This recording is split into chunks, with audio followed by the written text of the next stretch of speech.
Ayan po ang aking kaibigan. Boss Opok ang bumangga, Tepok. Ayan o ha.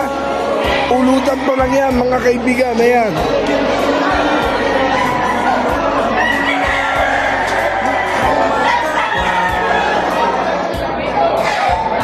Yan po ang kaganapan dito sa ting oras ng ulutan. Yun o.